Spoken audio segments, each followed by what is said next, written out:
난임 때문에 병원에 가면 여성들은 어떤 검사를 하는지 알려드릴게요. 먼저 혈액 검사를 합니다. 주로 호르몬 수치를 보기 위해서죠. 근데 호르몬 중에서는 생리를 시작한 날로부터 며칠째인지에 따라서 그 수치가 달라지는 것들이 있어요. 그렇기 때문에 보통은 생리를 시작한 지 3일째를 기준으로 정상 여부를 평가하게 됩니다. 그러니까 피검사하려면 생리 3일째 병원에 가세요. 자, 그 다음 또 기본적으로 하게 되는 것이 초음파 검사입니다. 초음파로는 자궁이나 난소의 외형적인 면을 봅니다. 자궁의 모양이 정상적인지, 난소는 오른쪽 왼쪽 제자리에 두 개가 다 잘 있는지, 난소가 너무 작아지지는 않았는지, 또 자궁이나 난소에 혹이 있지 않은지 등을 보는 것입니다. 생리 3, 4일째 초음파를 볼 때는 난소에서 조그만한 난포가 몇 개나 준비되고 있는지 그 수를 카운트해 보기도 합니다. 이걸로 난소의 예비력을 어느 정도 가늠할 수 있어요. 배란쯤의 초음파를 볼 때에는 자궁 내막의 두께가 어떤지도 보고, 난포가 얼마나 자랐는지, 배란은 언제쯤 될지, 또 자궁 내막에 폴립이 있는지도 살펴봅니다. 간혹은 난소가 자궁 바로 옆이나 자궁의 뒤쪽으로 바짝 붙어 있는 분들이 있어요. 그렇다고 다 문제가 되는 건 아니지만, 만약 배란통이나 생리통이 심한 여성이라면 혹시라도 자궁 내막증으로 인한 유착이 있을 수도 있겠다, 이렇게 의심해 보기도 합니다.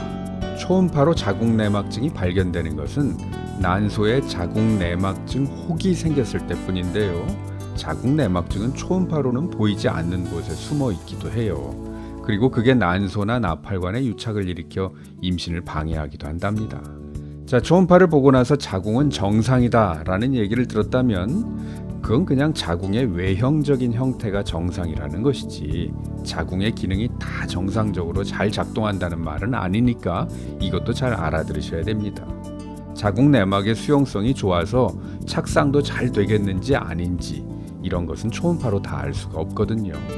그 다음 나팔관이 막혔는지 잘 뚫려 있는지를 점검해 봐야 합니다. 나팔관이 막혀 있으면 정자와 난자가 만날 수가 없거든요. 과거에 개복 수술을 한 경험이 있거나 골반 결핵을 앓았던 경험이 있는 분들은 꼭 한번 해봐야 하고요.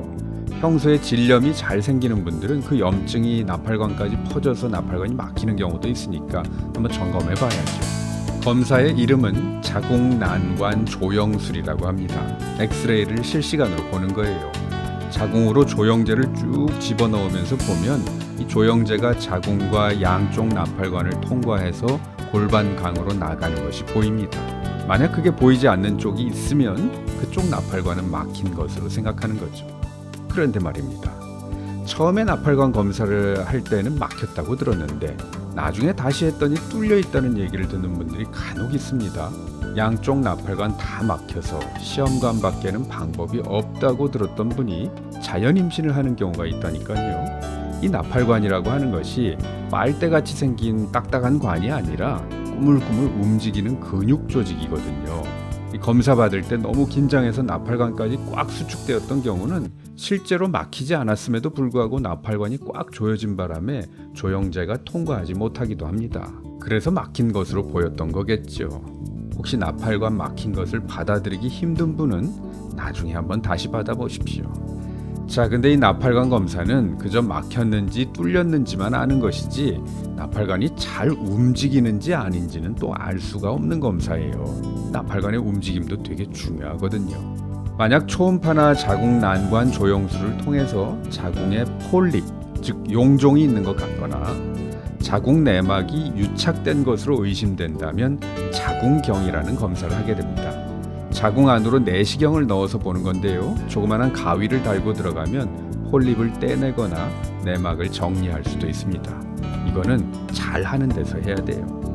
자, 이렇게 피검사, 초음파 검사, 나팔관 검사, 자궁경 이 정도 검사하면 기본적인 난임 검사는 다 해본 겁니다. 그런데요, 아무 이상 없다고 하는데 임신이 잘 안 되는 부부들이 많아요. 이 검사라는 것이 한계가 있기 때문이에요.